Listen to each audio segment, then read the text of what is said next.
मैं Nitin Mishra English literature का teacher हूँ और यहाँ पर एक टॉपिक मैंने लिया हुआ है literary term,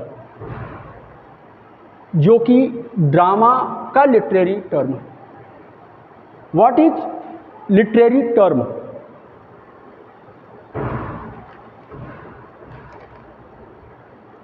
what is literary term?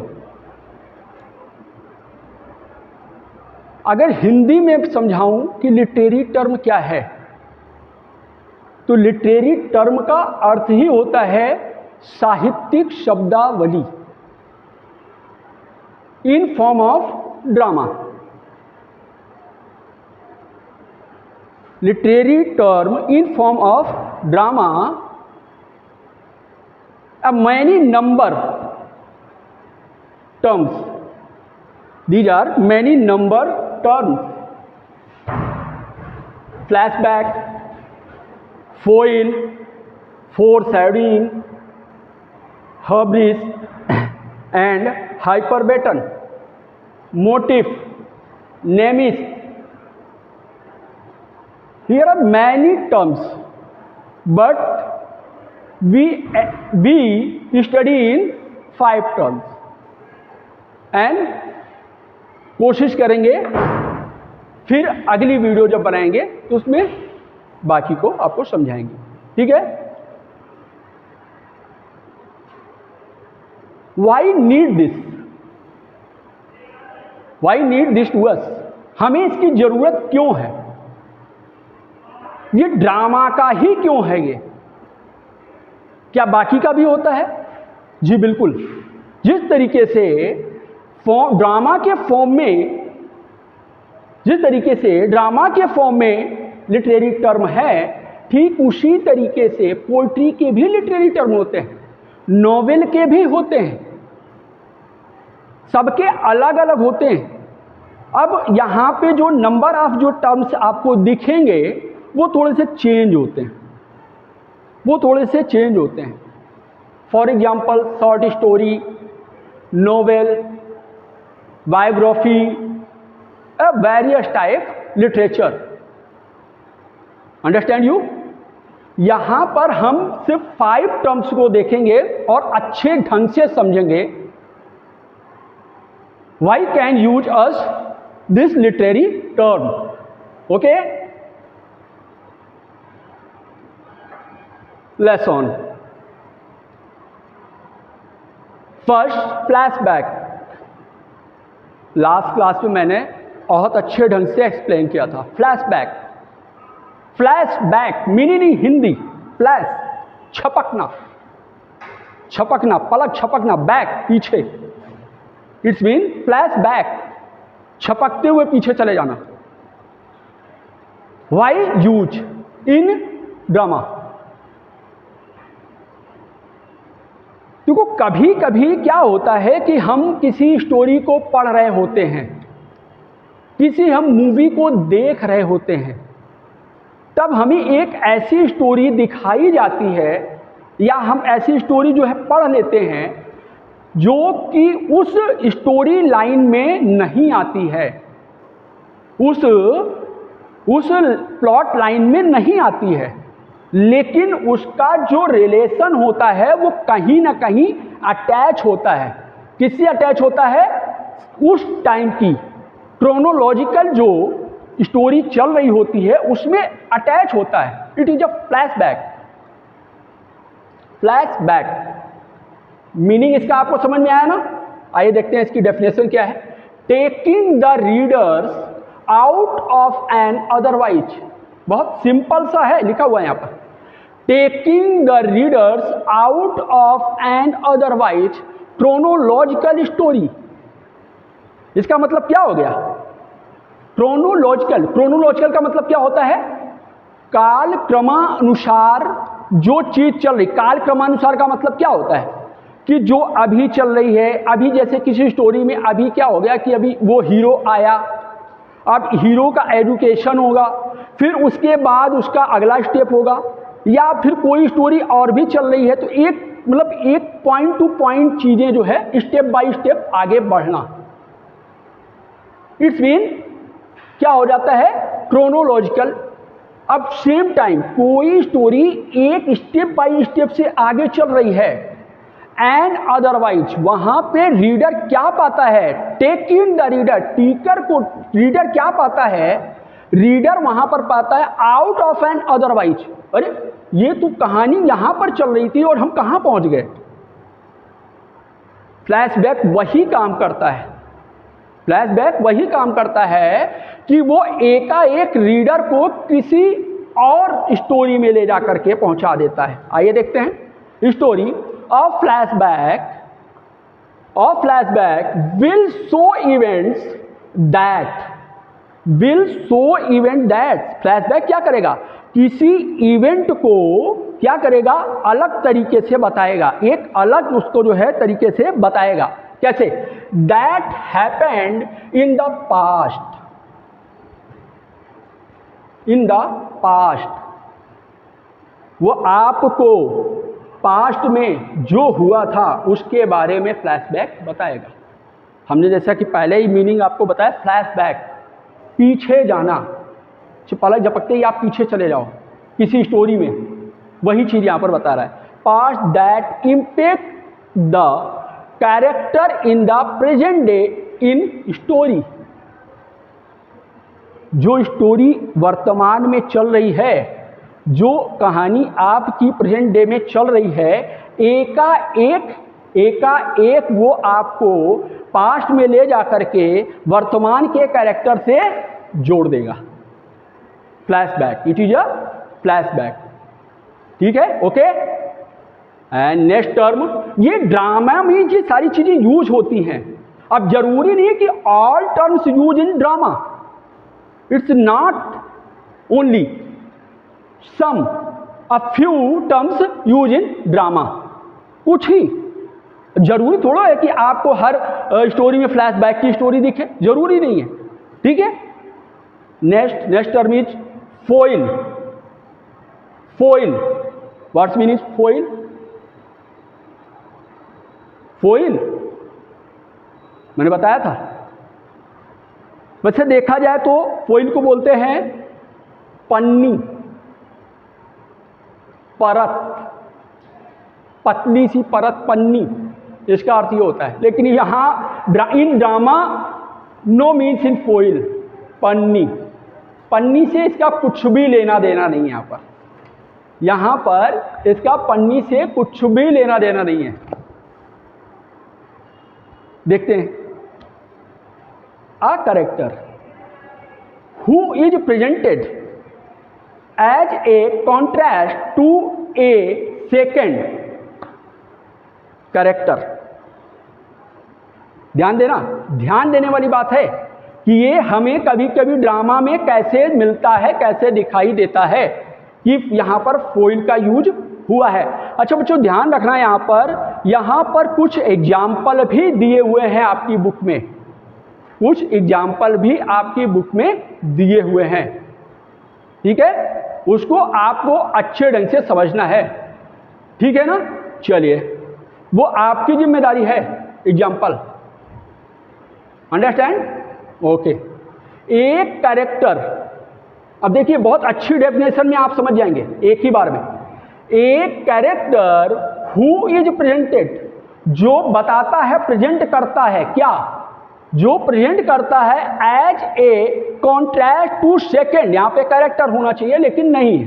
ठीक है, सेकेंड, जो कॉन्ट्रास्ट का मतलब क्या होता है, अंतर करना, विषय संबंधित गैप। अब कैसा, आई फिर से, जो गैप करता है सेकंड दूसरे कैरेक्टर में, एज टू पॉइंट, छोटे छोटे बिंदुओं पर अंतर लाता है एक कैरेक्टर का दूसरे कैरेक्टर के साथ में, छोटी छोटी बातों में जो गैप आता है, जो अंतर आता है। अभी दिखाएंगे आपको कैसे अंतर आएगा, कैसे गैप आएगा, अच्छे ढंग से समझिएगा कैसे। ठीक है, और या show the advantage, some aspect of the second character, जो दिखाएगा भी एडवांटेज रूप से कुछ दूसरे कैरेक्टरों से अलग हट करके। जैसे एग्जाम्पल मैं समझा रहा हूँ, जैसे कोई एक बुक है या कोई एक मूवी है, जैसे कोई एक बुक है या मूवी है, अब उसमें जैसे मान लो कोई एक हीरो है, हीरो के साथ में कभी कभी एक मजाकिया भी होता है। आप लोगों ने देखा होगा ना, देखा होगा। हीरो क्या होता है, बहुत ब्रेव होता है, बहुत ब्रेव होता है वो, लेकिन जो उसका को एक्टर होता है, उसको को एक्टर बोलते हैं, सहायक चरित्र जो भी बोलते हैं, वो उस थोड़ा सा उतना ज़्यादा बहादुर नहीं होता, थोड़ा सा डरपोक होता है। अब हीरो कहता है कि नहीं चलो यहाँ पर चलते हैं, वहाँ पर थोड़ा सा कुछ डेंजर टाइप का होता है, बट सेकंड जो को actor, no no no it's very danger, हमें नहीं जाना चाहिए यहाँ पर, ऐसी चीज़ें। या फिर कुछ और भी ऐसी, कहीं पर हम उसकी विटी या जो है विजडम को देखते हैं, बुद्धिमानी को देखते हैं। वो बहुत देर से समझने की कोशिश कर रहा है कि क्या है क्या है क्या है, वो समझ नहीं पाता, वो समझ नहीं पाता, जबकि जैसे वो एक्टर आता है, हीरो आता है मेन, वो तुरंत कहता ये है। तो वही चीज़ है यहाँ पर फोइल, वहाँ पे जो अंतर पतला सा दिखाया जाता है, जो गैप थोड़ा सा दिखाया जाता है, वही आपका कहलाता है फोइल। क्लियर? ये सही है? अब आपको समझ में आ गया होगा फोइल क्या है। इसके एग्जाम्पल आपको आपकी बुक में मिल जाएंगे। Okay, go to foreshadowing, very most terms, it's use in all drama, all poetry, all novel. ये बहुत प्रयोग किया जाता है, ये आपके लिए बहुत इंपॉर्टेंट है, थोड़ा ध्यान से समझिएगा इसको ध्यान दो, ये बहुत इंपॉर्टेंट है, इस पे क्वेश्चन बहुत बनते हैं। एक आपका ये फोर शेडिंग और एक आपका हाइपर बैटन, इससे क्वेश्चन बहुत बनते हैं, चाहे वो शॉर्ट ही क्यों ना बने,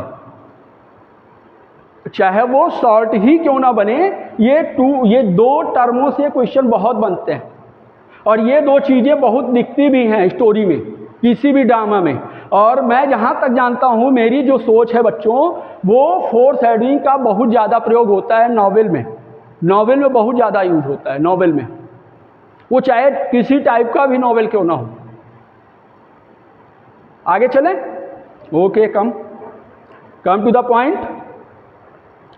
फोर शेडिंग, इसका अर्थ थोड़ा सा समझिएगा, इसका अर्थ समझिएगा। फोर का मतलब होता है पहले, शेडोइंग का मतलब क्या होता है, छाया, पहले वाली छाया।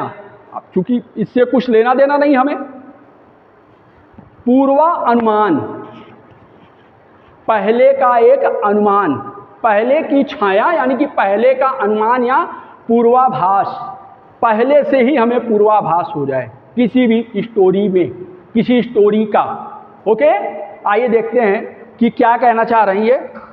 ये कह रहे हैं दिस लिटरेरी डिवाइस सफर, यह लिटरेरी डिवाइस साहित्यिक जो उपकरण है हमें बताता है to the use the word, जो प्रयोग होता है, यूज होता है कैसे, किसी एक शब्द को लेकर, to the use the word, एक शब्द को कैसे यूज करना है। जो हमारा अथर है, जो प्ले राइटर है, नॉवलिस्ट है, वो एक शब्द को लेकर किस प्रकार से बहुत ज़्यादा उस पर फोर्स करता है, बहुत ज़्यादा उस पर जोर देता है। आइए देखते हैं कैसे करता है।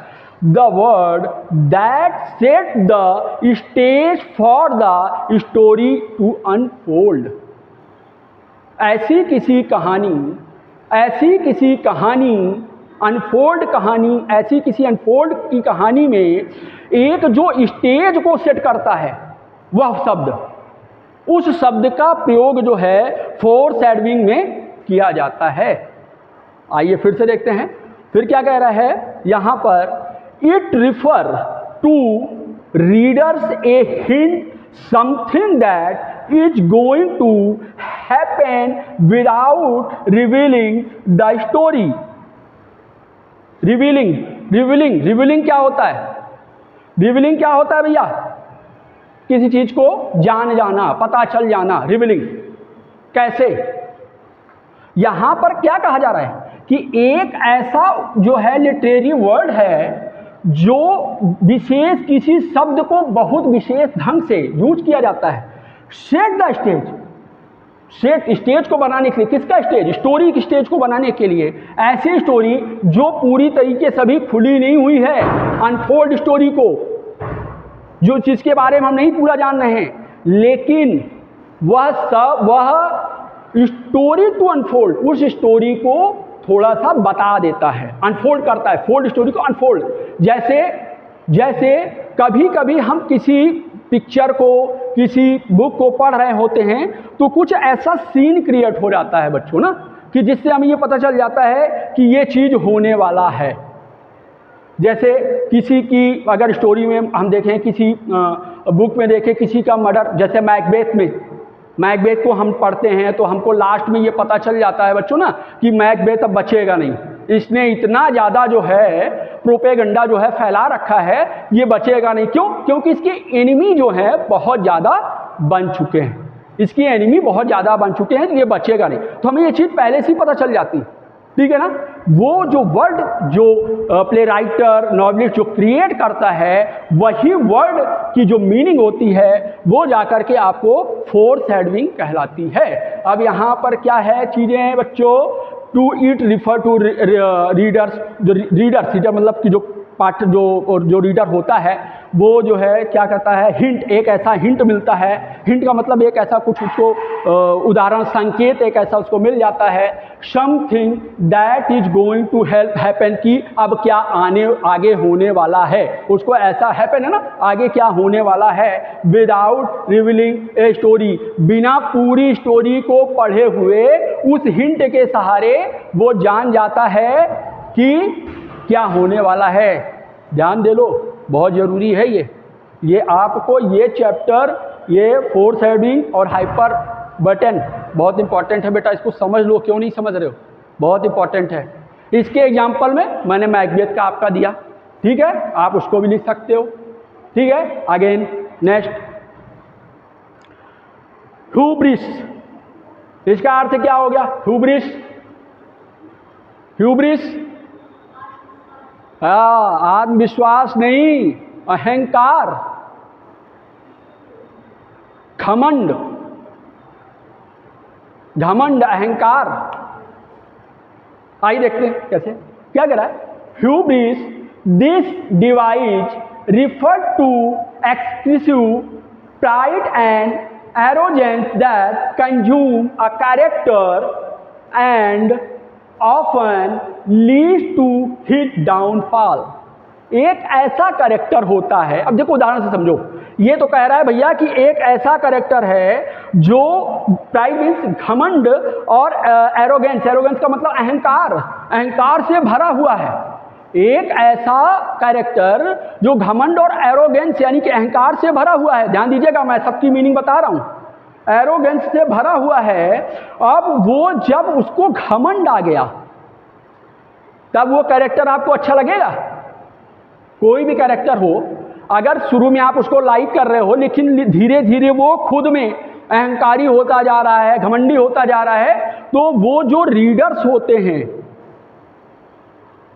वो उसको अनलाइक करना शुरू कर देते हैं। और लास्ट में लिखा often leads to his downfall, और उसका जो रोल होता है, जो लीड रोल होता है, जो खुद हीरो के रूप में प्रेजेंट कर रहा है, वो क्या होता है? हिज डाउनफॉल, पतन होता चला जाता है, गिरता हुआ चला जाता है। अंत में राइडर कहते हैं कि इसका ना ही होना ज़्यादा अच्छा है। जैसे आप मूवी को देख लीजिए, मूवी में भी यही चीज़ होती है। पहले तो वो बहुत अच्छे ढंग से रोल प्ले कर रहा होता है, लेकिन धीरे धीरे उसका जो दिमाग होता है, उसकी जो सोच होती है बच्चों, वो मुड़ जाता है दूसरी की तरफ। इस वजह से उसका पतन होता चला जाता है और वो दर्शकों को अच्छा नहीं लगता और ऑडियंस कहती है okay it is not well, ठीक है।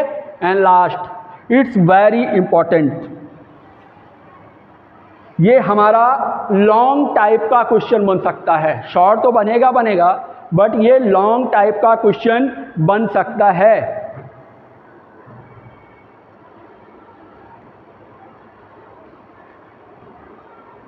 ये फिगर ऑफ स्पीच है, अलंकार, इसलिए मैं कह रहा हूं it's very important.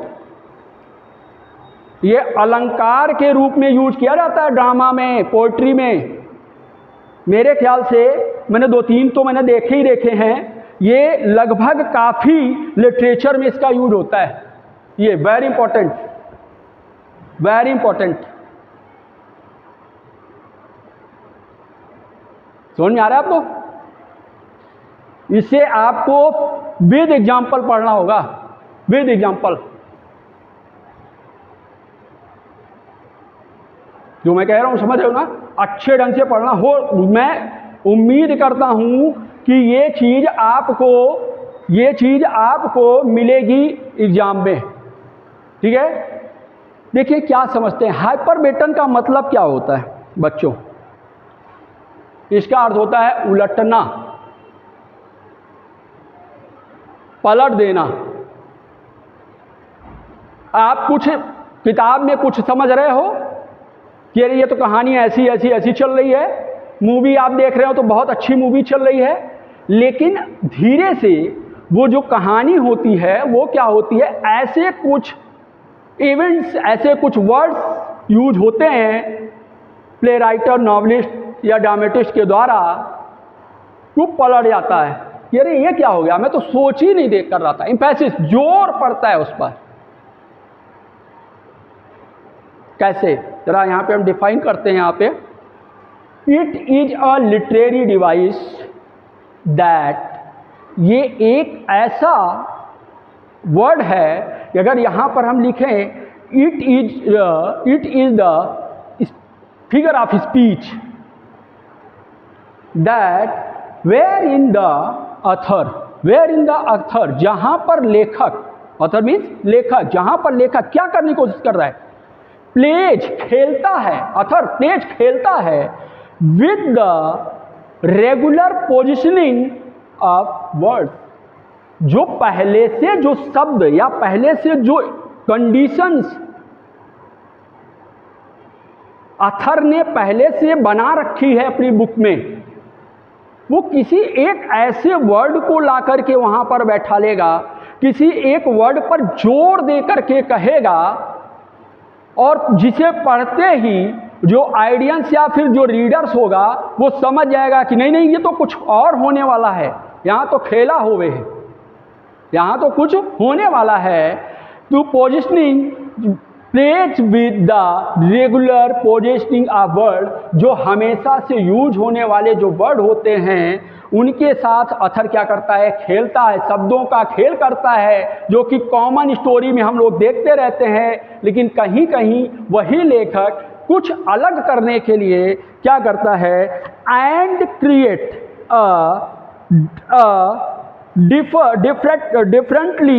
differently structure sentence to convey the some meanings। क्या करता है, एक अलग प्रकार का कुछ अलग अर्थ का वाक्य में, अलग अर्थ का यहाँ पर द सम मीनिंग्स, कुछ अलग मीनिंग की, कुछ अलग प्रकार का जो है वाक्य में करने की जो है वो कोशिश करता है।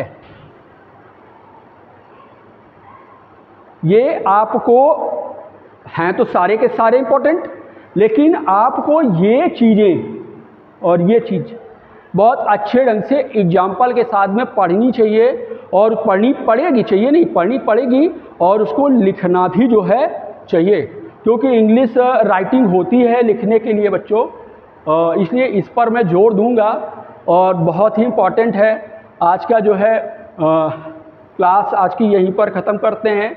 अगली क्लास में जो और 5-6 बचे हुए हैं हमारे टर्म्स ड्रामा के, उन पर हम चर्चा करेंगे। Okay, thank you.